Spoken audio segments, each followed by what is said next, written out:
UN panel votes 163-5 in support of Palestinian statehood, end of occupation. Here's a summary of the article. New York, the United Nations voted overwhelmingly to approve a draft resolution in favor of Palestinian self-determination, with Israel and the United States voting against. Canada, which typically votes alongside Israel in such resolutions, stood with the majority.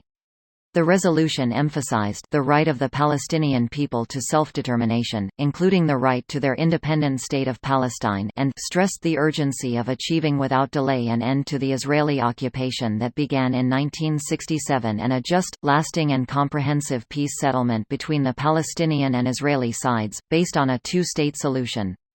Last year, Canada voted in favor of a nearly identical resolution, with its envoy justifying the move as a response to U.S. Secretary of State Mike Pompeo's decision to repudiate a State Department legal opinion that deemed Israeli settlements to be illegal.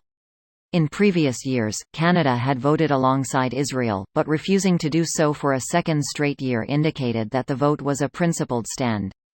Canada's vote today is a reflection of our long-standing commitment to the right of self-determination for both Israelis and Palestinians, Canadian envoy Bob Rae said in an address to the General Assembly, noting the draft's support for a two-state solution, a framework that the Israeli government has not officially rejected.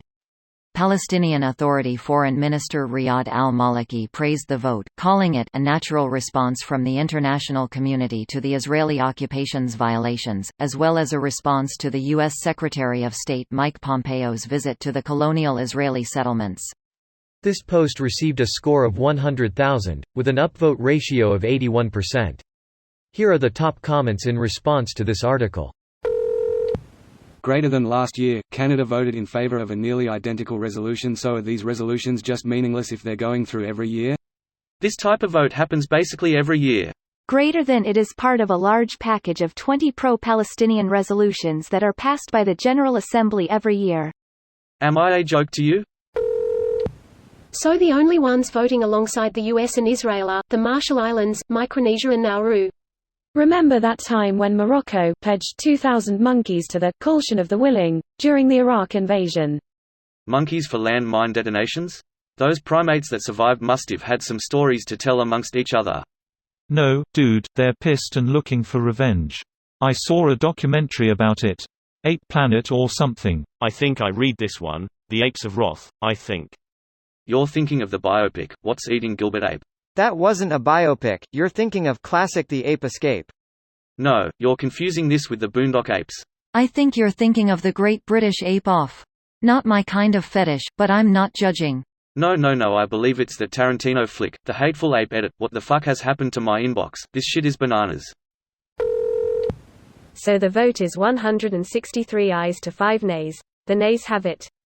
I mean, Marshall Islands, Micronesia and Nauru all voted nay. You don't simply go against these guys. The 3 countries that always vote with the US. That's because they're actual US puppets.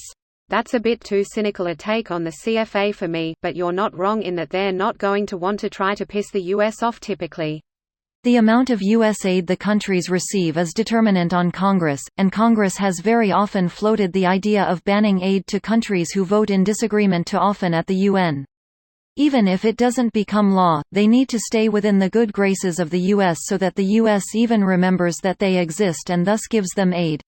Notably, there was a interesting trend when I last studied it that the countries were starting to cut out the middleman and instead vie for direct aid from Israel. Israel has sponsored and even completely paid for many public infrastructure projects like desalination plants and training programs for their populations. The heads of state have also visited Israel to foster relations, always citing that the countries always have its back at the UN. For states like Micronesia, the Marshalls, and Palau, that's very telling. The countries barely even have relations with much of the world, and they generally will only make diplomatic visits to the US or other Pacific Island nations. This video was automatically created by Reddit to speech. The article and comments in this video were selected from Reddit according to their upvotes, and any paraphrasing was performed by smmry.com, without any human intervention.